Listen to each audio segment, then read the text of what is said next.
South Africa, My Dream, written by Tane Blackadder. The Rise of Hope. The sun hung low over Johannesburg, its golden rays straining to pierce the thick veil of smog that clung to the city like a shroud. The air was heavy, not just with pollution, but with the weight of decades of broken promises and unfulfilled dreams. Below, the streets of Johannesburg pulsed with a chaotic energy, a symphony of honking minibus taxis weaving recklessly through traffic, street vendors calling out to passers-by with voices hoarse from repetition, and the occasional crackle of gunfire echoing from the townships on the city's outskirts. It was a city alive with struggle, a microcosm of a nation teetering on the edge of collapse. South Africa, 30 years after the new government had taken power, was a shadow of what it could have been. The euphoria of liberation had long since faded, replaced by a bitter reality of division, corruption, and despair. The Rainbow Nation, once a symbol of hope and reconciliation, had fractured along the fault lines of race, class, and politics. The ruling party, once a beacon of hope, had become mired in scandal, its leaders more concerned with amassing wealth and power than serving the people. Opposition parties, no less corrupt, fought among themselves, their squabbles playing out in Parliament while the nation burned. Crime was rampant, unemployment soared to staggering heights, and basic services like electricity and water had become luxuries many could not afford. The promise of freedom had turned to ash in the mouths of those who had fought for it. But amidst the chaos, a new voice emerged, a voice that dared to speak of hope in a time of hopelessness, of unity in a land of division. David Mtembu stood on a makeshift stage in the heart of Soweto, his presence commanding the attention of the crowd that had gathered. The stage was simple, little more than a platform of wooden planks and scaffolding, but it was enough. Around him, the vibrant energy of Soweto buzzed, children playing in the streets, their laughter mingling with the hum of conversation, and the smell of braai meat wafting through the air. But the crowd was not here for the atmosphere. They were here for him. David was a man of mixed heritage, his features a testament to South Africa's complex and often painful history. His father was Zulu, a proud man from the rolling hills of KwaZulu-Natal, while his mother was of Cape Malay descent, her ancestors brought to the Cape as slaves centuries ago. David had been raised in both the bustling cities and the rural heartlands, his childhood a tapestry of urban streets and dusty village roads. This unique upbringing had given him a deep understanding of the struggles faced by all South Africans, regardless of race or background. He had seen the poverty of the townships, the desperation of the rural poor, and the alienation of the middle class. He had felt the sting of racism and the weight of inequality, and he had made it his mission to change it. "My fellow South Africans," David began, his voice steady and resonant, cutting through the noise of the crowd like a knife. "We stand at a crossroads. For too long we have been divided. By race, by class, by politics. We have been told that we are enemies, that we are rivals, that we cannot trust one another. But I stand before you today to say that this is a lie. We are not enemies. We are not rivals. We are one people, bound together by our shared history and our shared future." The crowd erupted into cheers, their faces alight with a hope that had been absent for far too long. David's message was simple yet powerful: unity, justice, and rebuilding. He spoke of a South Africa where corruption was eradicated, where jobs were created, and where every citizen, regardless of their background, had a fair shot at success. He spoke of a nation where the divisions of the past were replaced by a shared vision for the future. His campaign was a grassroots movement, fueled by the energy of young voters and disenfranchised communities. He traveled the length and breadth of the country, from the bustling streets of Cape Town to the dusty villages of the Eastern Cape, listening to the people and sharing his vision for a better future.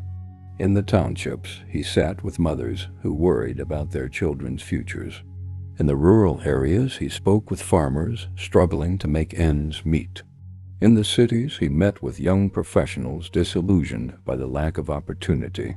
Everywhere he went, he listened, and everywhere he went, he inspired. Despite his lack of ties to the corrupt elites, David's charisma and authenticity resonated with the masses. His rallies grew in size, his message spreading like wildfire. But not everyone was pleased. The political establishment, threatened by his rise, launched smear campaigns, accusing him of being a puppet of foreign interests or a radical intent on destabilizing the country. They called him naive, a dreamer, a man who did not understand the complexities of governance. But David remained undeterred. "They call me a dreamer," he said at one rally, "but I say to you, it is the dreamers who change the world." Yet, against all odds, David prevailed. On election night, as the results came in, the nation held its breath. The air was thick with tension, the weight of decades of disappointment hanging over the country like a storm cloud.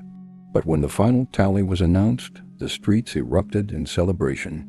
David Mtembu, the independent candidate with no ties to the corrupt elites, had won. In Soweto, the streets filled with people dancing and singing, their voices rising in a chorus of hope. In Cape Town, fireworks lit up the night sky. In Durban, the beaches were alive with celebration. For the first time in decades, it felt as though the nation had a chance, a real chance, to heal. But the real challenge was just beginning. David stood on the balcony of his modest home, looking out over the city he now had the responsibility to lead. The weight of the nation's expectations rested heavily on his shoulders. He knew that the road ahead would be fraught with challenges, that the forces of corruption and division would not go quietly. But he also knew that he could not do it alone. He would need the people, the very people who had put their faith in him, to stand with him. As the celebrations continued into the night, David allowed himself a moment of quiet reflection. He thought of his father, who had taught him the value of hard work and integrity. He thought of his mother, who had taught him the power of compassion and resilience. And he thought of the millions of South Africans who had placed their hopes in him. He would not let them down. The dawn of a new South Africa was on the horizon, but the journey had only just begun. The struggle for reform. David's inauguration was a somber affair, a stark contrast to the jubilant celebrations that had marked his election victory. The air was thick with anticipation and unease as he stood before the Union buildings in Pretoria, the iconic sandstone structure bathed in the soft light of an overcast morning. The weight of the nation's expectations rested heavily on his shoulders, a burden he carried with quiet determination. Around him, the crowd was a sea of faces, hopeful, skeptical, weary, but all watching intently as he raised his right hand and took the oath of office. His voice, steady and resolute, echoed across the gathered masses and the millions watching at home. He knew the road ahead would be fraught with challenges, but he was determined to see it through. The journey to rebuild South Africa had begun. His first act as president was as bold as it was necessary. Within hours of his inauguration, David announced the establishment of a special anti-corruption tribunal, a body staffed with honest, independent investigators handpicked for their integrity and expertise. The tribunal's mandate was clear and uncompromising: root out corruption at all levels of government, no matter how high the office or how powerful the individual. It was a declaration of war on the systemic graft that had crippled the nation for decades. The arrests began swiftly, sending shockwaves through the political establishment. High-ranking officials, including members of David's own party, were taken into custody in a series of meticulously coordinated raids. The public watched in awe as the once untouchable elites were paraded before the cameras, their expressions a mix of defiance and disbelief. For many South Africans, it was a cathartic moment, a long overdue reckoning. But the backlash was immediate and vicious. Corrupt politicians, radical groups, and even factions within the government began to conspire against him. Behind closed doors, they plotted his downfall, their whispers of dissent growing into a chorus of opposition. Death threats poured in, some veiled, others chillingly explicit. One evening, as David's motorcade wound its way through the streets of Pretoria, an assassination attempt was narrowly thwarted when a vigilant security officer spotted a suspicious figure lurking near the route. The would-be assassin was apprehended, but the message was clear. David's reforms had made him dangerous enemies. Yet David remained resolute. In a televised address to the nation, his voice firm and unwavering, he addressed the growing turmoil. "We cannot build a new South Africa on a foundation of lies and theft," he declared. "The pain we feel now is the pain of healing. It is the pain of cutting out the rot so that we may grow stronger. I will not be deterred by threats or intimidation. This is our moment to rise, and rise we shall." To address the deep-seated divisions that had long plagued the country, David launched National Dialogues, a series of forums designed to bring together political, business, and community leaders to negotiate long-term solutions. These dialogues were often heated, with old wounds and grievances laid bare. In one particularly tense session, a community leader from the Eastern Cape stood and recounted the story of his family's forced removal from their land decades earlier. His voice trembled with anger as he demanded justice. Across the table, a business magnate from Johannesburg argued that economic stability required compromise. The room bristled with tension, but David's calm and empathetic leadership ensured that progress was made, however incremental. Alongside the national dialogues, David implemented a Truth and Economic Justice Commission, a body modeled after the Truth and Reconciliation Commission of the past, but with a broader mandate. This new commission focused not only on addressing historical injustices, but also on ensuring fair land and economic reforms that would benefit all South Africans. It was a delicate balancing act, one that required navigating the fraught terrain of land redistribution, economic inequality, and historical trauma. But David was determined to create a system that was both just and sustainable. Economic revival was another cornerstone of David's agenda.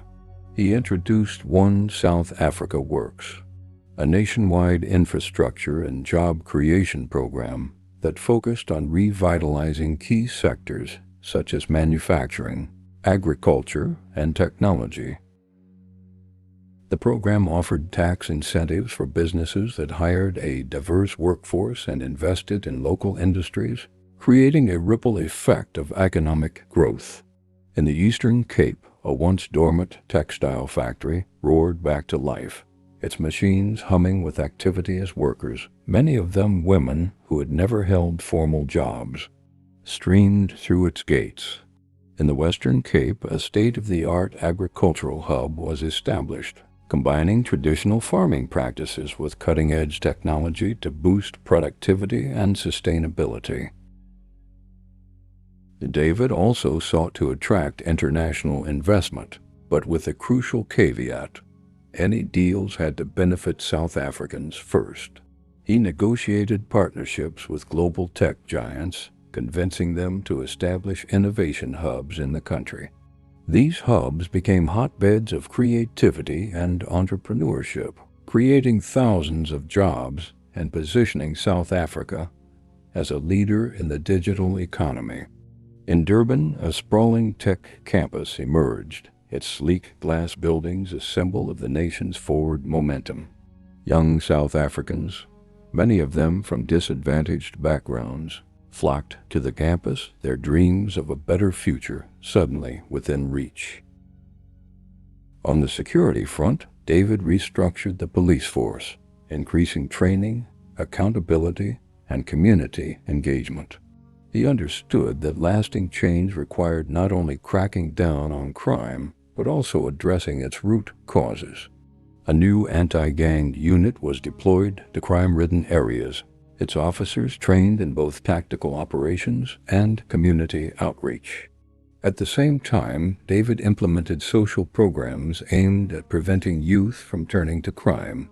In the Cape Flats, a sprawling township notorious for gang violence, a youth center was established, offering everything from after-school programs to job training. Slowly but surely, the tide began to turn. The changes were slow, and the road was far from smooth. There were setbacks and moments of doubt, but for the first time in decades, there was a sense of hope. In the townships, children played in streets that were safer than they had been in years. In the rural areas, farmers spoke of better harvests and fairer prices. In the cities, young professionals dared to dream of a future that was not defined by fear or scarcity. David's leadership was not without its critics. Some accused him of moving too slowly, others of moving too quickly. But through it all, he remained steadfast, guided by a vision of a South Africa that was united, just, and prosperous. The journey was far from over, but the nation was moving forward, one step at a time, and in that movement there was hope, a fragile, precious thing, but one that burned brighter with each passing day. But not everyone was willing to embrace the winds of change. In the shadows of progress, a coalition of entrenched elites, corrupt politicians clinging to power, radical extremists resisting unity, and foreign interests eager to exploit instability, conspired against David. Their tactics were ruthless. A relentless barrage of smear campaigns flooded the airwaves and social media, distorting his policies and twisting his words. Misinformation spread like wildfire, sowing doubt among the people. In the streets, orchestrated riots erupted, ignited by well-placed provocateurs determined to fracture the fragile unity David had fought so hard to build. The breaking point came on a humid summer night in Durban. The city had become a powder keg, its streets swarming with enraged protesters fueled by false rumors of an impending government crackdown. Fires flickered in alleyways, shop windows lay shattered, and the scent of tear gas lingered in the air. David's advisors pleaded with him to stay away, warning that his presence could ignite an even greater explosion of violence. But he refused to govern from the safety of a distant office. Under the cover of flashing blue lights, David arrived at City Hall, stepping out into the turmoil with a handful of officers at his side. He ascended the steps, raising his hands high, his figure silhouetted against the glow of streetlights. "My people," he called out, his voice carrying over the unrest like a beacon in the storm. "I know you are angry. I know you're afraid. But hear me. Violence will not heal our wounds. Burning our cities and schools will not build our future. We are one nation, bound by the same dreams. We must stand together, not as enemies, but as brothers and sisters, forging a South Africa worthy of our children." For a moment, the city held its breath. The tension in the air, thick as smoke, began to thin. Some lowered their makeshift weapons. Others, their rage faltering, exchanged uncertain glances. The fire in their hearts had not been extinguished, but David's words doused the flames of blind fury. One by one, the crowd began to disperse. By dawn, the riot had dissipated. David's courage did not go unnoticed. Across the nation, people who had once been indifferent, or even hostile, began to listen. His administration's undeniable economic strides, from revitalized infrastructure to job creation, slowly eroded the opposition's arguments. Even his most vocal critics could not ignore the transformation sweeping through the country. The once stubborn political factions, under mounting pressure from an increasingly hopeful citizenry, begrudgingly found themselves working together on key reforms. At the grassroots level, a movement was blooming.